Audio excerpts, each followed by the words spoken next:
And here we go. Happy to be joined by Bruce McCullough here. Woo! Party in the house.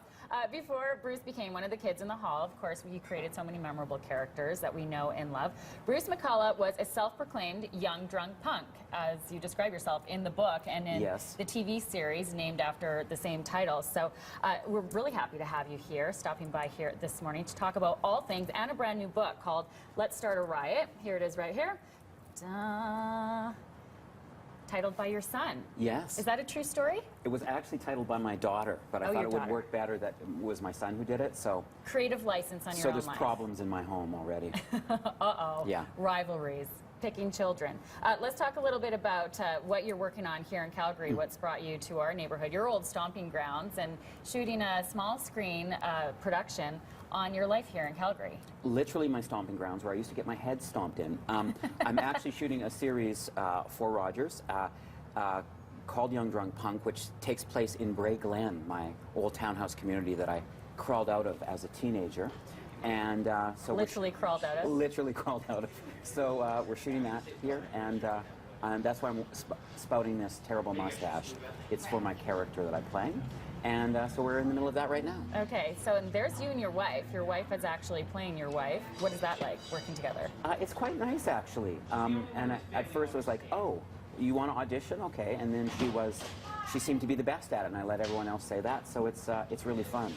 And I don't have to be as nice to her as everyone else. I go, darling, is that the way you're going to do that scene? Yeah. Just passive aggressive. Yeah, just exactly. a little bit, undercut it. Okay, so there's two young kids, young punks. One is a young you and his buddy. Right. You play your father, Lloyd. Right. Or modeled after your father. Did that come naturally to you? Yeah, well, I think as we grow up, we all sort of become our fathers and sort of resist being our fathers.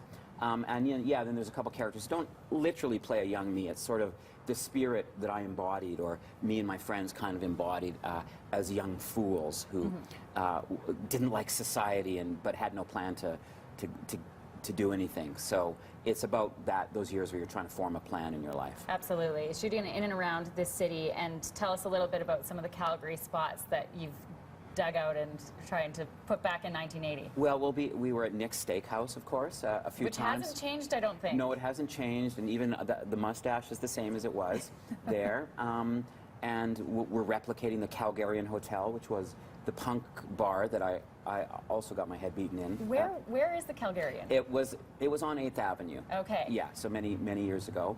And just, like I say, a lot of golf cart riding around Bray Glen is what we're doing. Sounds like a blast.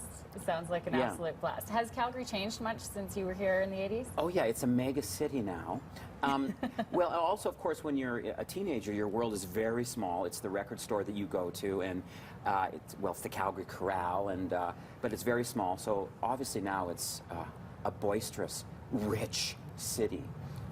Which it wasn't really then. Right, it's totally different land. And some of it you put in the book, and other parts of the book include your family life, being a Hollywood dad, as you call yourself. How Hollywood are you? Well, it's sort of a joke that I'm a Hollywood dad. It's sort of half success story and half cautionary tale that I do sort of work in Hollywood, but, so what? I don't do so well, or whatever. So yeah, no, there's some stories really about how I evolved from having kind of a crappy family to sort of cobbling together one of my own. One of your own, and it does get quite personal. So how does your wife feel about being put in that light in the book? Well, there is a lot of stuff about my wife and my adorable children. I think she knew that she sort of signed up for the ride when she signed up with me. But there's some stuff, and in one-person show I do called Young Drunk Punk as well. It's like, did your wife really do that? And it's like, yeah, she did do that. So, really? Yeah, so it's all, I guess, all par for the course. Quite true to life. Now, your kids, they're here with you. Yeah. Should they grow up and want to be in the biz, how would you advise them? Well, I guess they can do whatever they want. I'm actually hoping my young son, who's 8, will become a sommelier yes, by the time he's a teenager. How does he know his wines? That's a really great question. There's a course at his school for kids with gifted palates in Hollywood, so he's been taking that. Only in Hollywood? Yeah. They don't offer that course here in Calgary? No, but they really should. Right.